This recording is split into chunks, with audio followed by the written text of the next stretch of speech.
میں جانے کب سو گیا، شاید رات آدھی سے زیادہ گزر چکی تھی جب مجھے کسی نے جھنجھوڑ کر جگا دیا۔ مجھے جگانے والا طیب تھا اور اس کے چہرے پر ہوائیاں اڑ رہی تھیں۔ کیا بات ہے؟ میں اچھل کر بیٹھا۔ وہ رو رہی ہے۔ کون؟ انیتا۔ طیب سخت مضطرب تھا۔ کیوں؟ تم نے کوئی گڑبڑ تو نہیں کر دی؟ نہیں نہیں یار، میں تو سو گیا تھا، وہی اسی کمرے میں، اور گوپال بھی وہیں بے سدھ پڑا ہے۔ پھر وہ کیوں رو رہی ہے؟ میں الجھ گیا۔ تم خود پوچھ لو۔ وہ کھڑا ہو گیا۔ میں نے اٹھ کر چپل پیروں میں ڈالے ہی تھے کہ وہ دروازے تک پہنچ گئی۔ وہ اب بھی رو رہی تھی۔ اسے دیکھتے ہی طیب کمرے سے باہر چلا گیا۔ آئیے بیٹھیے۔ میں نے کرسی کی طرف اشارہ کیا۔ وہ چپ چاپ بیٹھ گئی۔ وہ بہت زیادہ نشے میں تھی۔ کرسی پر بیٹھنے سے پہلے وہ کئی جگہ لڑکھڑائی تھی۔ میں نے چاہا کہ اسے سہارا دوں مگر پھر جھجک گیا۔ کیا بات ہے؟ میں نے اسے اپنی جانب دیکھتے پا کر پوچھا۔ آپ رو کیوں رہی ہیں؟ آپ کی بات پر۔ اس نے لگی لپٹی رکھے بغیر اپنی اسی خاص صاف گوئی سے کام لیا۔ آئی ایم سوری، میرا مطلب آپ کو تکلیف پہنچانا نہیں تھا۔ وہ اٹھی اور میرے قریب بیڈ پر آ بیٹھی۔ میں ذرا سا کھسک گیا مگر دوسرے ہی لمحے مجھے یوں لگا جیسے میں نے جانے کتنے پیگ چڑھا لیے ہوں۔ وہ میرے قریب سرک آئی اور میرا بدن آنچ دے اٹھا۔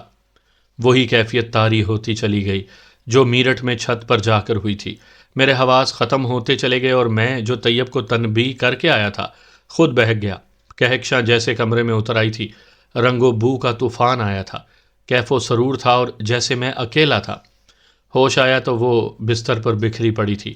مجھے تو ہوش بھی اتنا ہی آیا تھا کہ احساس ہوا میں پھر سرور کا سمندر عبور کر چکا ہوں۔ نہ پچھتاوے کا احساس بیدار ہوا تھا، نہ کسی قسم کی خفت محسوس ہوئی تھی۔ بس ڈگمگاتی سی کیفیت تھی اور یہ احساس کہ اب سو جانا چاہیے۔ اس کی موجودگی میں سونا دشوار تھا۔ پھر طیب اور گوپال کے سامنے بات نکلنے کا ڈر، اس لیے اسے ایسے کہیں اور پہنچانے کی خواہش تھی۔ میں نے اسے جگانے کی کوشش کی مگر وہ تو واقعی نشے میں تھی۔ سو ہوں ہاں کے سوا اس کے منہ سے کچھ نہ نکلا، نہ اس کی آنکھ کھلی۔ آخر میں نے ہی اس کو اٹھایا اور اس کے جسم سے نکلتی خوشبوؤں کے طوفان میں ڈگمگاتا کمرے سے باہر نکل آیا۔ میرے کمرے کے برابر میں بھی ایک کمرہ تھا، اس کا دروازہ کھلا ہوا تھا۔ میں نے اندر جھانکا، وہاں کوئی نہیں تھا۔ طیب شاید کسی دوسرے کمرے میں تھا اور گوپال یا تو جا چکا تھا یا ڈرائنگ روم میں تھا۔ میں اس لیے اس کمرے میں داخل ہو گیا۔ وہ کمرہ بے حد نفاست سے سنوارا گیا تھا۔ صاف ستھرا بستر اور گول چکر میں پڑی سفید براق مچھردانی جس نے پورے بیڈ کو گھیرا ہوا تھا۔ اس کمرے میں ڈریسنگ ٹیبل بھی تھی اور کچھ ایسی چیزیں بھی تھیں جو عام طور پر خواتین کے استعمال میں رہتی ہیں۔ بہرحال ان چیزوں پر میں نے غور نہیں کیا، بس ایک احساس سا تھا کہ یہ کسی خاتون کا کمرہ ہوگا یا رہا ہوگا۔ میں نے اسے بستر پر لٹا دیا۔ اس کے خوبصورت چہرے پر بلا کی معصومیت تھی۔ وہ بلا شبہ بے حد حسین لڑکی تھی۔ اس کے سیاہ بال جانے کب کھل گئے تھے جو بے حد خوبصورت لگ رہے تھے۔ میرا دل پھر ڈولنے لگا مگر اب میں خود پر کافی دسترس حاصل کر چکا تھا، اس لیے فوراً لوٹ آیا۔ اپنے کمرے میں آتے ہی میں سو گیا۔ سامعین کرام، آپ سن رہی ہیں ایک خوفناک اردو کہانی جس کا نام ہے کال بیل۔ اس کہانی کی مصنفہ ہیں سیما غزل اور یہ اس سلسلے کی قسط نمبر 41 ہے۔ مجھے امید ہے آپ کو میری یہ کاوش پسند آ رہی ہوگی۔ آپ نے اگر ابھی تک میرا چینل کہانی گھر سبسکرائب نہیں کیا تو ابھی میرے چینل کو سبسکرائب کر کے بیل نوٹیفیکیشن آن کر لیجئے تاکہ آنے والی ہر نئی کہانی کی اطلاع بر وقت آپ تک پہنچ سکے۔ صبح مجھے طیب نے جگایا۔ وہ سخت ہراساں تھا، بوکھلایا ہوا تھا۔ میرے پوچھنے پر اس نے کچھ کہنا چاہا۔ وہ باہر کی طرف اشارہ کر رہا تھا۔ بار بار تھوک نگل رہا تھا مگر اس سے کچھ بولا نہیں جا رہا تھا۔ میں اٹھ کر باہر کی طرف لپکا۔ طیب میرے ساتھ تھا۔ ہم دونوں باہر آئے تو طیب میرا ہاتھ پکڑ کر مجھے اس کمرے میں لے گیا جہاں رات میں نے انیتا کو لٹایا تھا۔ کمرے میں داخل ہوتے ہی میری آنکھوں کے سامنے تارے ناچ گئے۔ انیتا کا گلا کٹا ہوا تھا، بستر خون میں تر تھا۔ اس کی وہ خوبصورتی جس نے رات مجھے بے خود کر دیا تھا اب بدصورتی میں تبدیل ہو چکی تھی۔ میری سمجھ میں کچھ نہیں آیا۔ طیب کی حالت بہت خراب تھی۔ میں نے انتہائی تیزی سے طیب کا ہاتھ تھاما اور اسے کمرے سے باہر لے آیا۔ یہ کیا ہوا ہے؟ میں نے طیب سے پوچھا۔ مجھے نہیں پتا، اس نے بمشکل تمام کہا۔ گوپال کہاں ہے؟ میں نے سرگوشی میں پوچھا۔ وہ تو صبح ہی چلا گیا تھا، طیب نے فریج سے پانی کی بوتل نکالتے ہوئے کہا اور بوتل منہ سے لگا کر خالی کر ڈالی۔ اسے انیتا کے بارے میں؟ نہیں، طیب نے میری بات کاٹ دی۔ وہ سمجھا تھا کہ انیتا جا چکی ہے۔ میں بھی یہی سمجھا تھا۔ وہ تو جب دیر ہو گئی اور تم نہیں اٹھے تو میں تمہیں اٹھانے کے لیے آیا، تب میں نے یہ دروازہ کھلا دیکھا۔ اندر جھانکا تو اس نے سر دونوں ہاتھوں میں تھام لیا۔ طیب آؤ، میرا دماغ بھی سن ہو چکا ہے، ہم ڈرائنگ روم میں بیٹھتے ہیں، وہ ملازم لڑکا کہاں ہے؟ میں نے اس کا ہاتھ تھام کر ڈرائنگ روم کی طرف بڑھا دیا۔ وہ تو رات کو چلا گیا تھا، یہاں سے کچھ فاصلے پر پڑی ہوئی جھونپڑیوں میں سے ایک اس کا گھر بھی ہے۔ گوپال نے کہا تھا کہ وہ صبح آ جائے گا، ہو سکتا ہے آ گیا ہو۔ پانی پی کر طیب کی حالت کچھ سنبھل گئی تھی۔ دیکھو اسے، اگر آ گیا ہے تو بھیج دو، کہہ دو کہ ہم لوگ جا رہے ہیں۔ میں سخت پریشان تھا۔ طیب چلا گیا، میں ڈرائنگ روم میں چلا آیا۔ یہاں رات کی افراتفری کے اثرات جوں کہ توں موجود تھے۔ میز پر مونگ پھلیاں پھیلی ہوئی تھیں، دال موٹ گرے ہوئے تھے، شراب کی خالی بوتل قالین پر پڑی تھی، گلاس رکھے تھے۔ میں وہیں ایک طرف صوفے پر بیٹھ گیا۔ کچھ دیر میں طیب نے آ کر بتایا کہ لڑکا نہیں آیا ہے اور وہ مین دروازہ بند کر کے آیا ہے۔ نیچے جو پروفیسر رہتے تھے وہ اکیلے تھے اور روز صبح سویرے یونیورسٹی چلے جایا کرتے تھے، اس لیے نیچے بھی سناٹا تھا۔ میں نے کھڑکی سے جھانکا، مین گیٹ بند تھا۔ نہیں ضیاء، گوپال ایسا کیوں کرتا؟ اور پھر میں نے صبح اسے خود اٹھایا ہے، اس نے اٹھتے ہی سامنے صوفے پر دیکھ کر انیتا کے بارے میں پوچھا تھا۔ اس کے چہرے پر ایسی کوئی بات نہیں تھی، میرا مطلب ہے کہ وہ ایسا نہیں کر سکتا۔ کیوں؟ یہ خیال کیوں ہے تمہارا؟ تم بھول رہے ہو کہ وہ ایک حوالدار ہے، جانے کتنے قتل کیے ہوئے لوگوں کو وہ دیکھ چکا ہے اور جانے کتنی ترکیبیں اسے آتی ہوں گی قتل کرنے کی۔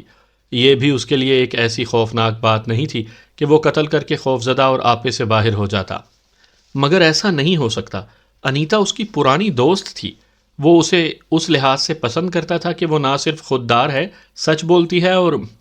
میں نہیں جانتا کہ تم اس کی حمایت کیوں کر رہے ہو، میں نے جھنجھلا کر کہا۔ شاید جانتے نہیں ہو کہ یہاں اکثر لوگ دوستوں کی پشت میں خنجر گھونپتے ہیں۔ اگر یہ گوپال کی پلاننگ تھی تو یقین کرو وہ بہت ذہین آدمی ہے اور خوش قسمت بھی کہ وہ قتل کے الزام سے صاف بچ نکلے گا۔ قدرت نے اسے بہترین موقع فراہم کیا ہے۔ فی الحال یہ سوچو کہ اس لاش کا کیا کیا جائے۔ میری سمجھ میں کچھ نہیں آ رہا ضیاء، میں کچھ نہیں سوچ سکتا۔ یہ ایلیسیا کی کوٹھی نہیں ہے کہ ہم اسے کہیں دفن کر دیں۔ یہاں نہ تو اتنی جگہ ہے اور نہ یہاں ہم اکیلے ہیں۔ وہ پروفیسر زیادہ سے زیادہ 2 بجے تک گھر آ جاتا ہے، پھر وہ لڑکا… میں گوپال کو فون کروں؟ نہیں، میں نے کہنے کو تو کہہ دیا، مگر میں بھی کسی نتیجے پر نہ پہنچ سکا کہ اب کیا ہوگا۔ یہاں مجھے خیال ہی نہیں آیا کہ زیوسا کی کارستانی بھی ہو سکتی ہے، خاص طور پر ان حالات میں کہ وہ غم و غصے میں مبتلا ہو گئی تھی اور اس کی منشا یہی تھی کہ میں کبھی عورت کے قریب نہ جاؤں۔ زیوسا کا خیال تو جب آیا جب میں کافی دیر مغز کھپانے کے بعد پھر انیتا والے کمرے میں گیا کہ آخر ہمیں کچھ نہ کچھ تو کرنا ہی تھا۔ میں یہ بھی جاننا چاہتا تھا کہ اسے کس طرح قتل کیا گیا ہے۔ گزرتے وقت نے طیب کو بھی کچھ سکون بخش دیا تھا، گھبراہٹ نے اسے بھی ہلکان کر دیا تھا، مگر اب وہ سوچنے سمجھنے کے قابل ہو گیا تھا۔ میں اٹھنے لگا تو وہ بھی کھڑا ہو گیا۔ ہم دونوں انیتا کے کمرے میں پہنچے۔ پورے کمرے میں سکون تھا، ہر چیز اپنی جگہ پر تھی، مگر انیتا کی گردن الگ تھی اور خوبصورت جسم الگ۔ یہ بڑا بھیانک منظر تھا، مگر میں نے خود پر قابو رکھا۔ یہ بات کم پریشان کن نہیں تھی کہ دن چڑھ چکا تھا۔ ہمارے گھر میں ایک کمرے کے اندر ایک لڑکی کی لاش پڑی تھی۔ ہم بے بس تھے، نہ لاش کو ٹھکانے لگا سکتے تھے اور نہ ہی اسے یوں چھوڑ سکتے تھے۔ میں یہ معاملہ گوپال کے حوالے کرنے کو ابھی تیار نہیں تھا کہ مجھے اب بھی اسی پر شک تھا۔ میں نے جھک کر غور سے انیتا کی لاش کو دیکھا اور یہ دیکھ کر چونک گیا کہ اس کی لاش پر پہلی نگاہ ڈالتے ہی مجھے جس بدصورتی کا احساس ہوا تھا وہ احساس اب نہیں تھا۔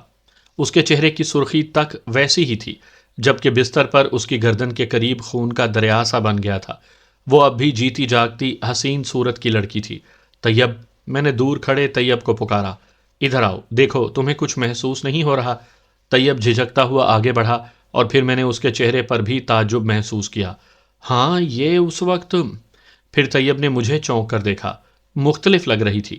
میں نے اس کا جملہ پورا کر کے سوالیہ انداز میں اس کی طرف دیکھا۔ ہاں، اس نے تھوک نگل کر سر ہلایا۔ مگر یہ ضیاء… وہ اچانک ٹھٹکا۔ یہ زیوسا تو… ہاں، مجھے بھی ایسا ہی لگ رہا ہے۔ میں نے پرسوچ انداز میں لاش کو دیکھا۔ اگر خون نہ پھیلا ہوتا تو یقین کیجئے میں دھوکہ کھا جاتا کہ وہ زندہ ہے۔ مر کر بھی اس کے چہرے پر مردنی نہیں، زندگی تھی۔ پھر میں اچھل پڑا۔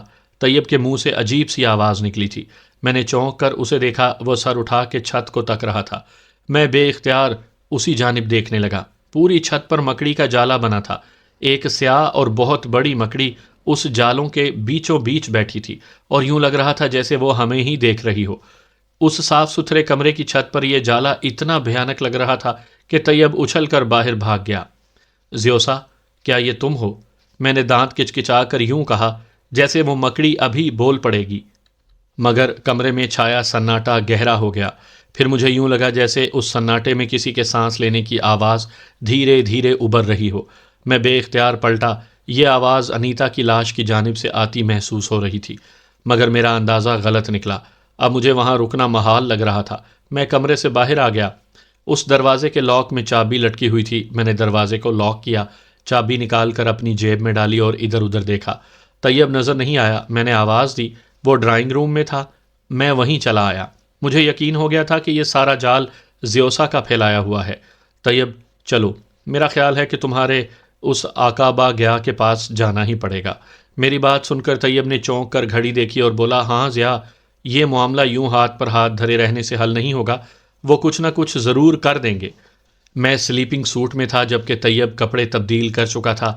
میں نے بھی کپڑے بدلے۔ طیب نے پوچھا کہ لاش کا کیا ہوگا؟ میں نے یہی کہہ دیا کہ رات کو دیکھیں گے۔ اس وقت یوں بھی کچھ نہیں ہو سکتا تھا۔ یہ علاقہ گنجان تھا، ایلیسیا کی کوٹھی کی طرح سنسان علاقہ نہیں تھا۔ لیکن ایک بات میں سوچ چکا تھا کہ اگر لاش کو ٹھکانے لگانا بھی پڑا تو ایک ہی صورت ہو سکتی ہے کہ ہمارے پاس اب بھی ایلیسیا کی کوٹھی کی چابی تھی۔ طیب کار لے آتا اور ہم رات کے اندھیرے میں انیتا کی لاش وہاں لے جاتے۔ بہرحال یہ سب سوچا تو تھا، مگر ابھی صورتحال واضح نہیں تھی۔ سچی بات تو یہ ہے کہ ذہن ٹامک ٹوئیاں مار رہا تھا۔ میں اس آقابا گیا سے مل کر ہی کچھ طے کرنا چاہتا تھا۔ ہم گھر سے نکلتے ہوئے کافی کنفیوز تھے۔ نکلنے سے پہلے بھی ہم نے انیتا کے کمرے کا لاک چیک کیا تھا۔ یہ طیب نے بتایا تھا کہ گھر کی دوسری چابی گوپال کے پاس ہے۔ مجھے دھڑکا ہو گیا، اگر وہ پیچھے آ گیا تو جانے کیا ہوگا۔ اسی لیے میں نے اس کمرے کی چابی جیب میں ڈال لی تھی۔ دن کے 11:30 بج چکے تھے۔ دھوپ کی تیزی نے سڑکوں پر ہلچل سی مچا دی تھی۔ ہر شخص بھاگنے کے سے انداز میں چل رہا تھا۔ ہم نے باہر آتے ہی ٹیکسی کر لی۔ اندھیری تک کا راستہ خاصا طویل تھا۔ ہم نے ریل کی پٹڑی کے برابر والی سڑک پکڑی اور 15-20 منٹ میں اندھیری پہنچ گئے۔ ہمارے دائیں جانب ریل کی پٹڑی چل رہی تھی۔ اندھیری کے اسٹیشن سے چند فرلانگ آگے وہ حصہ دور ہی سے نظر آ گیا جو کہلاتا تو ندی تھا، مگر سال میں صرف دو ماہ ہی اس میں ندی بہتی تھی، ورنہ تو جگہ جگہ جوہر سے بنے تھے۔ طیب نے ٹیکسی کنارے پر ہی رکوائی۔ میں چاروں اطراف دیکھ کر اندازہ لگا رہا تھا کہ یہاں ایسی کون سی جگہ ہے جہاں وہ شخص مل سکتا ہے، لیکن نزدیک و دور کوئی ایسا گھر نظر نہ آیا، نہ جھونپڑی جہاں اس کی موجودگی کا سوچ پاتا۔ طیب نے ٹیکسی والے کو کرایہ ادا کر کے بھیج دیا۔ اب میں اور طیب ندی کی طرف چل دیے۔ طیب بھی حیران تھا کہ یہاں آقابا گیا کہاں ملے گا۔ ندی کی ڈھلان میں اتر کر ہم بالکل اس کے کنارے پہنچ گئے، مگر وہاں دور دور تک کوئی نہیں تھا۔ واپس چلو، وہ کوئی ڈرامے باز تھا، میں نے الجھ کر کہا۔ گرمی سے میری حالت بری ہو رہی تھی۔ یار، ایسا نہیں ہو سکتا، طیب نے چاروں طرف دیکھتے ہوئے کہا۔ وہ دیکھو۔ اچانک وہ چیخا۔ میں نے دیکھا وہ ایک جانب اشارہ کر رہا تھا۔ میں نے اس کے اشارے پر اس طرف دیکھا۔ وہی غلیظ اور لاغر شخص ایک ٹنڈ منڈ درخت کی کھو میں سر دیے بیٹھا تھا۔ ہم دونوں اس کی طرف بڑھے۔ آقابا گیا، طیب نے قریب پہنچ کر اسے پکارا۔ اس نے سر اٹھا کر ہمیں نہیں دیکھا، بلکہ وہ اسی انداز سے سر جھکائے جھکائے کھڑا ہو گیا اور پلٹ کر ایک طرف چل پڑا۔ ہم اس کے پیچھے تھے۔ وہ ایک چھوٹی سی چڑھائی پر چڑھ گیا۔ یہاں ایک ٹوٹی ہوئی دیوار سی تھی جو غالباً ندی کا پانی چڑھنے کی وجہ سے ان حالوں کو پہنچی تھی۔ اس دیوار کے پار ایک جھونپڑا تھا۔ وہ اس جھونپڑے میں داخل ہو گیا۔ ہم اب بھی اس کے تعاقب میں تھے۔ وہ اندر داخل ہوتے ہی زمین پر بیٹھ گیا۔ اب اس نے سر اٹھا کر ہمیں دیکھا۔ اس کی آنکھیں سرخ تھیں اور ان میں ایسی چمک تھی کہ میری ریڑھ کی ہڈی میں سرد سی لہر دوڑ گئی۔ یہ سرد لہر اسی کی آنکھوں کی چمک دیکھ کر نہیں، بلکہ اس احساس کی وجہ سے دوڑی تھی کہ عین اسی لمحے میری نگاہوں کے سامنے دو چمکدار آنکھیں گھوم گئی تھیں جو میں نے خواب میں دیکھی تھی۔ اس پنڈت کی آنکھیں جو مجھے ایک بہت پرانے کھنڈر میں یہ کہہ کر لے گیا تھا کہ آج پوری 1 صدی کے بعد تم نے اس مندر میں قدم رکھا ہے، اب میں آزاد ہو جاؤں گا۔ وہی پنڈت جس نے میری کلائی تھامی تھی تو اس کی لمبی لمبی انگلیاں سپولیوں کی طرح میری کلائی سے لپٹ گئی تھیں اور مجھے لگا تھا جیسے میں گھاٹی میں گر رہا ہوں۔ اور جب میری آنکھ کھلی تو زیوسا فرحت کے روپ میں میرے سامنے موجود تھی۔ میں نے سر کو جھٹک کر خود کو سنبھالا۔ اس کی آنکھوں میں غور سے دیکھا۔ پہچان کا مخصوص رنگ اس کی آنکھوں میں بھی تھا، لیکن میں تذبذب کا شکار تھا۔ آقابا گیا، ہم آ گئے ہیں، آپ نے بلایا تھا، ہم بہت پریشان ہیں، کیا آپ جانتے ہیں کہ ہم کس لاش چھوڑ آئے ہو؟ وہ طیب کی بات کاٹ کر بولا تو میرے رونگٹے کھڑے ہو گئے۔ جی آقا باگیا، آپ تو جانتے ہیں کہ ہم نے اسے قتل نہیں کیا۔ طیب گھگیانے لگا۔ اس نے کیا ہے اس کا قتل۔ اس نے اپنی پتلی سی لمبی سی انگلی کو میری جانب اٹھاتے ہوئے انتہائی صفاقی سے کہنے لگا، کیا کہہ رہے ہیں آپ؟ ہوش میں تو ہیں؟ میں بوکھلا کر بولا۔ میری نظر طیب پر پڑی۔ وہ خوفزدہ نگاہوں سے مجھے دیکھ رہا تھا۔ اس کے چہرے پر بے یقینی کے تاثرات بھی تھے۔ نہیں طیب، یہ شخص جھوٹ بول رہا ہے۔ خدا کی قسم میں نے قتل نہیں کیا۔ میرے پسینے چھوٹ گئے۔ قسم مت کھا، مت کھا قسم۔ اس کا قاتل تو ہے، تو جانتا تھا کہ اگر کسی عورت سے تعلق قائم کرے گا تو وہ زیوسا کے انتقام کی بھیٹ چڑھ جائے گی۔ وہ چیخا، مگر اب جو کچھ اس نے کہا تھا اس نے تو میرے چھکے ہی چھڑا دیے۔ میں اس کے بارے میں غلط فہمی کا شکار تھا۔ وہ تو بہت پہنچا ہوا آدمی تھا، اسے شاید اب کچھ بھی بتانے کی ضرورت نہیں رہی تھی۔ اس بار میں گھگیا گیا، اس کے قدموں میں بیٹھ گیا۔ آقا باگیا، میں زیوسا کی بات کو صرف دھمکی سمجھا تھا۔ اس نے فرحت کو نقصان تو نہیں پہنچایا تھا، مگر پھر اس کی بات اور تھی۔ وقت گزر جاتا ہے تو پیچھے اور سب کچھ چھوڑ جاتا ہے۔ اس وقت وہ تیری محبت میں ڈوبی تھی اور اب بے وقوف ہے تو۔ زنجیریں اس کے حوالے کرنے سے بہتر تھا کہ وتسلا کو دے دیتا۔ میں اور طیب آنکھیں پھاڑے اس کی بات سن رہے تھے۔ وہ چپ ہو کر سر جھکا کر یوں بیٹھ گیا جیسے وہ اکیلا ہو۔ آقا باگیا، ایک بے وقوفی نہیں ہوئی، ہزار غلطیاں ہوئی ہیں، مگر میں قطعی بے قصور ہوں۔ اس چکر سے نکلنا چاہتا ہوں۔ خدا کے واسطے میری مدد کرے۔ اب میرے اندر سکت نہیں ہے کہ تیری کوئی حیثیت ہے ہی نہیں مورکھ، پھر بھی تو اب تک زوم میں ہے۔ سکت ہوتی تو کیا کر لیتا؟ ان طاقتوں سے ٹکر لینا کھیل سمجھا ہے تو نے؟ پتہ نہیں کتنے آئے اور مٹی ہو گئے، کتنے اٹھے اور راکھ بن گئے، کتنے ابھرے اور ڈوب گئے۔ تو سمجھتا ہے تجھ میں سکت ہوتی تو سب کچھ تیرے چٹکی بجاتے ہو جاتا ہے؟ نیکی اور بدی کی جنگ میں تو کیا کر لیتا ہے بتا؟ وہ بے طرح چیخ رہا تھا۔ اس کا انداز توہین آمیز تھا، مگر اس بار میرے اندر سناٹا چھا رہا۔ شاید کوئی اور ہوتا، کبھی بھی کوئی اس طرح مجھ سے بات کرتا تو میرے اندر اٹھنے والے بگولے مجھے واقعی قاتل بنا دیتے، مگر آقا باگیا کی حیرت انگیز قوت نے مجھے پتھر کا بنا دیا تھا۔ میں اسی طرح اس کا لرزتا کانپتا گھٹنا پکڑے سر جھکائے بیٹھا رہا۔ میں نے طیب کی طرف بھی نہیں دیکھا کہ اس کی کیا حالت ہے۔ وہ خاموش ہو گیا، بالکل چپ۔ میں نے اسے دیکھا، وہ آنکھیں بند کیے زور زور سے سر ہلا رہا تھا۔ پھر اچانک وہ بول اٹھا، ایک صدی کے بعد، پوری ایک صدی کے بعد آدمی آزاد ہو جاتا ہے، انسان کی حیت تبدیل ہو جاتی ہے۔ وہ بڑبڑا رہا تھا۔ اسے نہیں لگتا، مگر بہت کچھ بدل جاتا ہے۔ طاقتیں کمزور نہیں پڑتی، ابھر آتی ہیں۔ یہاں نہیں تو وہاں، وہاں نہیں تو کہیں اور، کسی اور شکل میں، کسی اور جذبے میں۔ میں نے طیب کی طرف دیکھا، وہ بھی الجھن میں تھا۔ ابھی تک آقا باگیا نے ایسی کوئی بات نہیں کی تھی جو مجھے نجات کی راہ سجاتی۔ آقا باگیا، ہمیں ان جھمیلوں سے بچا لیں۔ طیب ان کے قریب بیٹھ گیا۔ میں آقا باگیا کے ان جملوں پر غور کر رہا تھا جو انہوں نے ادا کیے تھے۔ ان میں پوری ایک صدی گزر جانے والے جملے نے مجھے ٹھٹکا دیا تھا۔ یہ جملہ بھی خواب میں وہ پنڈت بول چکا تھا۔ اب مجھے یقین ہو گیا کہ میں نے آقا باگیا کو ہی خواب میں دیکھا تھا۔ آقا باگیا، میں نے سرگوشی کی، میں آپ سے پہلے بھی مل چکا ہوں۔ آقا باگیا نے اس جملے پر کوئی دھیان نہیں دیا، حالانکہ مجھے توقع تھی کہ وہ چونک اٹھے گا۔ وہ اب پھر گہری خاموشی میں ڈوبا ہوا تھا۔ اس کی آنکھیں بند تھیں، پھر اس نے چونک کر مجھے دیکھا۔ اس کی آنکھوں میں وحشت تھی۔ سن، جلدی جا، شادی کر لے، جلدی جا، شادی کر لے۔ میں اور طیب دونوں ہی اچھل پڑے۔ کیا؟ میں نے بے اختیار پوچھا۔ ہاں، انیتا سے شادی کر لے۔ اب میں بری طرح اچھل پڑا۔ طیب تو جم کر رہ گیا تھا۔ کیا کہہ رہے ہیں آپ؟ وہ مر چکی ہے، اور اگر زندہ بھی ہوتی تو میں ہرگز ایسا نہ کرتا۔ میں تو… ہاں، تو پاگل ہے۔ تیری جان پر بنے گی تو تجھے زندگی کی قدر کا احساس بھی ہوگا۔ یوں تو سنبھلنے والا نہیں ہے۔ انہوں نے اتنا کہہ کر میرا وہ ہاتھ جھٹک دیا جو میں اب بھی ان کے گھٹنے پر رکھے بیٹھا تھا۔ مگر میں ایسا نہیں کر سکتا۔ پھر تو کچھ بھی نہیں کر سکتا۔ وہ غصے میں بھنا کر اٹھ گئے۔ ضیا، طیب نے مجھے چونکا دیا۔ یہ کہہ رہے ہیں تو اس کا مطلب ہے کہ انیتا… میں بھی چونک اٹھا۔ یہ خیال تو مجھے آیا ہی نہیں تھا کہ میں ایک بہت بڑی مشکل سے نکل آیا ہوں۔ آقا باگیا کھڑے ہو چکے تھے۔ تیری نجات اسی میں ہے مورخ، ورنہ تو اپنی ساری زندگی سلاخوں کے پیچھے کاٹے گا۔ انہوں نے مجھے ٹھوکر ماری اور جھونپڑی سے باہر نکل گئے۔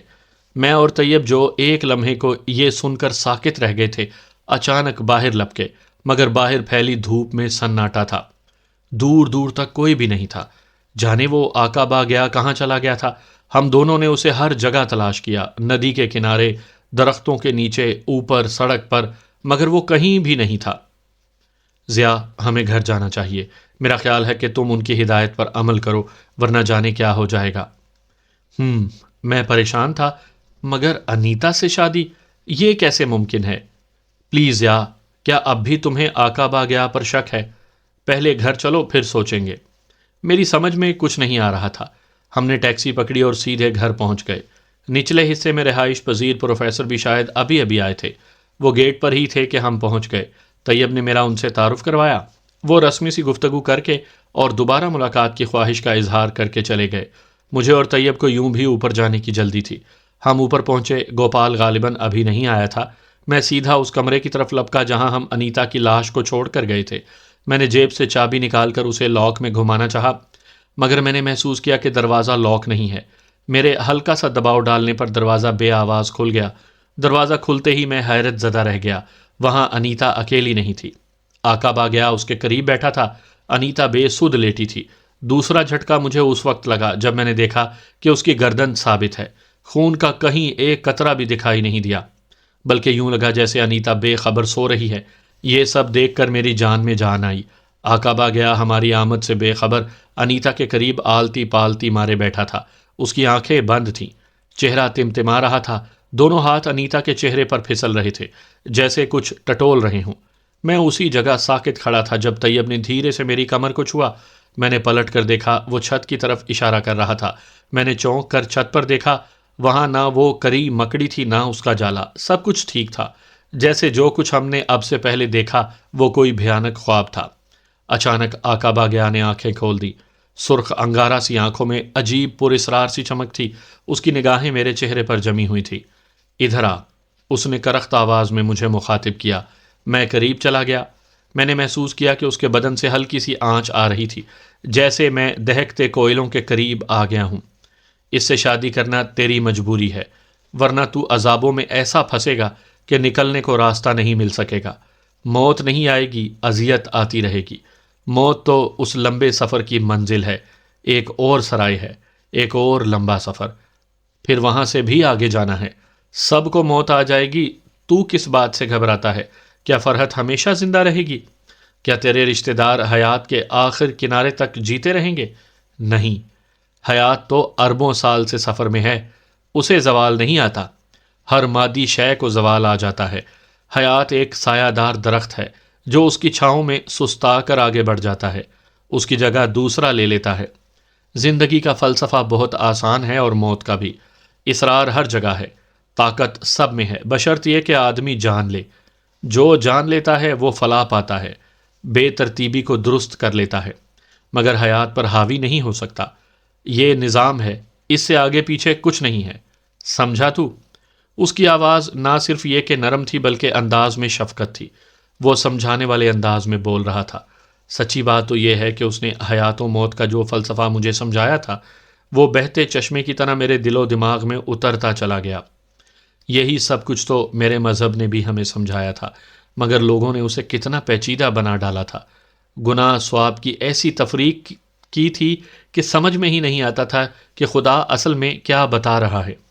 ایسے ایسے نظریات لوگوں نے بنا دیے تھے کہ آدمی اصل تک پہنچنے سے پہلے ہی گورکھ دھندے میں پھنس جاتا تھا۔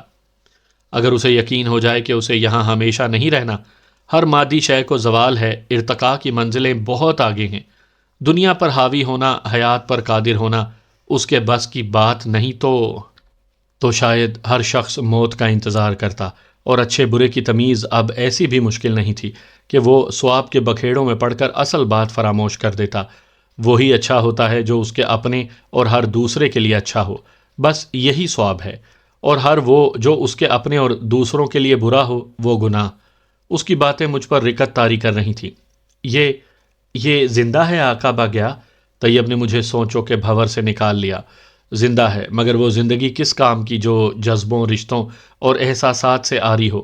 وہ اسی نرمی سے بولا، جذبے، رشتے اور احساسات ہیں تو آدمی کو گناہ پر اکساتے ہیں۔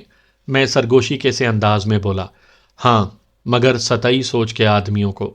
یوں بھی جذبوں، رشتوں اور احساسات کا رخ دینے والا آدمی ہی اس کے اندر بیٹھا انسان ہوتا ہے۔ کبھی باہر کا آدمی طاقتور ہو جاتا ہے اور کبھی اندر کا انسان۔ اور سنو، انسان کی طاقت کو مان لینا آدمی کی بہتری ہوتی ہے۔ طیب اسے بوریت اور میں حیرت سے دیکھ رہا تھا۔ میں اس سے متاثر ہو چکا تھا۔ وہ کوئی پیر، فقیر، عامل یا جادوگر نہیں تھا، وہ عالم تھا، کائنات کے ہر علم سے واقف۔ کسی بھی دوسرے کی قربت اس سے واقفیت پیدا کرتی ہے، پھر انسیت، تب جذبے ابھرتے ہیں، احساسات بنتے ہیں اور رشتے تشکیل پاتے ہیں۔ یہ ہے انسان اور انسانوں سے رشتوں کا فلسفہ۔ انیتا عورت ہے، لڑکی بھی تھی اور بچی بھی۔ یہ ایسی اکیلی اور اکیلا آدمی سدھ بدھ کھو دیتا ہے۔ اسے اپنا لو۔ کردار مضبوط ہو تو انسان طاقتور ہو جاتا ہے۔ موت ڈرنے والی چیز نہیں، اپنا لینے والی چیز ہے، مگر اسے مارا نہیں گیا۔ تمہیں اذیت دی گئی ہے۔ ایلن کو بھی مارا نہیں گیا تھا، اذیت دی گئی تھی۔ وتسلا مرے گی نہیں، اذیت اٹھاتی رہے گی، مگر عطا مر گیا تھا۔ اسے یقین تھا کہ وہ رکے گا نہیں، آگے جائے گا۔ جو گناہ سرزد ہوا، جو معاملہ بگڑا، وہ درست بھی ہو سکتا ہے۔ یہی راز پا لیا تھا اس نے۔ تم راز پالو گے تو اسرار عیاں ہو کر بے حیثیت ہو جائیں گے۔ اٹھو، زیوسا طاقت ہے، اذیت نہیں۔ فرحت قربت کو جذبہ سمجھتی ہے، تم بھی۔ سب کچھ ٹھیک ہو جاتا ہے۔ نہ ہوتا تو ہر آدمی دوسرے کے بچھڑ جانے پر مر جایا کرتا۔ ایک چکر ہے، چلتا رہے گا۔ قبرستانوں کا سناٹا آدمی کے لاشعور میں، تاریکی میں خوف ہو جاتا ہے اور بس۔ روشنی ہو تو کچھ بھی نہیں ہوتا۔ اٹھو، بے ترتیبی کو درست کر لو۔ کوئی کسی دوسرے کی چیز لے کر سکھ نہیں پاتا، کھو دیتا ہے۔ ہر نئی صدی میں سب کچھ بدل جاتا ہے۔ ایک صدی پوری ہوئی، بس ہونے والی ہے۔ وہ یوں بول رہا تھا جیسے اکیلا ہو اور حساب کتاب کر رہا ہو، ہم سامنے نہ ہوں۔ انیتا اسی طرح بے سدھ پڑی تھی۔ میں بت بنا اس کے سامنے کھڑا تھا۔ اچانک وہ اٹھا اور تقریباً دوڑتا ہوا باہر چلا گیا۔ اس سے پہلے کہ میں اور طیب باہر لپکتے، انیتا کی کراہ نے ہم دونوں کے قدم تھام لیے۔ اوہ! وہ لیٹے لیٹے ہی دونوں ہاتھوں میں سر تھامے تھی۔ میں نے تو ایک نگاہ اس پر ڈالی اور باہر بھاگ لیا، مگر طیب باہر نہیں آیا۔ باہر اسی گہرے سناٹے نے میرا استقبال کیا۔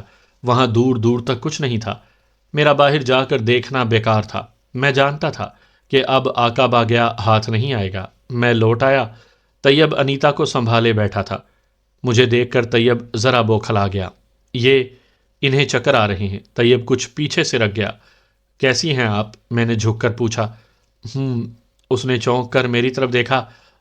آئی ایم سوری، میں شاید بہت زیادہ پی گئی تھی، وہ ندامت سے بولی۔ میں اسی لیے پسند نہیں کرتا، میں نے سامنے بیٹھتے ہوئے کہا۔ اے طیب، طیب نے مجھے کونی ماری۔ یہ آقا با گیا فرحت کے بارے میں کیا کہہ رہا تھا؟ میں چونک گیا۔ واقعی آقا با گیا نے فرحت کا ذکر کیا تھا۔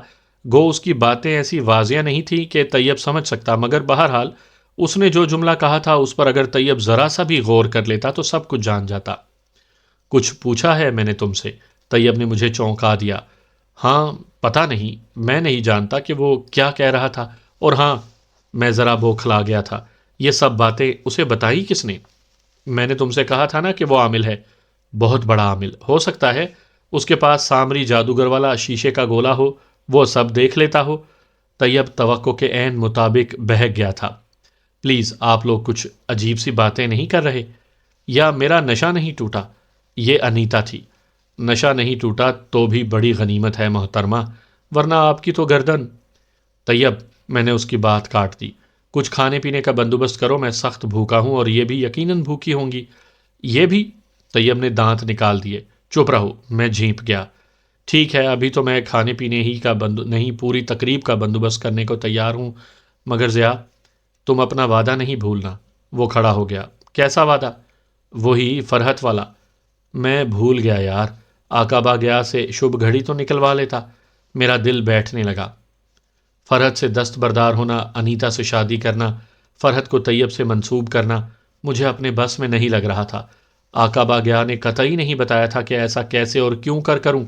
اس پر اعتبار نہ کرنے کی وجہ سمجھ میں نہیں آ رہی تھی۔ میں اس کی بات سے انحراف کرنے کی جرت بھی کھو چکا تھا کہ جو کچھ اس نے کہا تھا اس کی گہرائی میں ڈوب کر سب کچھ پا چکا تھا، اور کوئی تک نہیں تھی کہ انیتا کا ہاتھ پکڑ کر گھٹنوں کے بل بیٹھ کر اس سے درخواست کرتا کہ میں اس سے شادی کا خواہش مند ہوں یا اس سے عشق کر بیٹھا ہوں، جبکہ نہ شادی کی خواہش تھی، نہ ہی اس سے عشق کر سکا تھا، نہ کرنے کی کوشش ہی کر سکتا تھا۔ کیا تم شبھ گھڑی نکال رہے ہو؟ طیب نے میرا کندھا ہلایا۔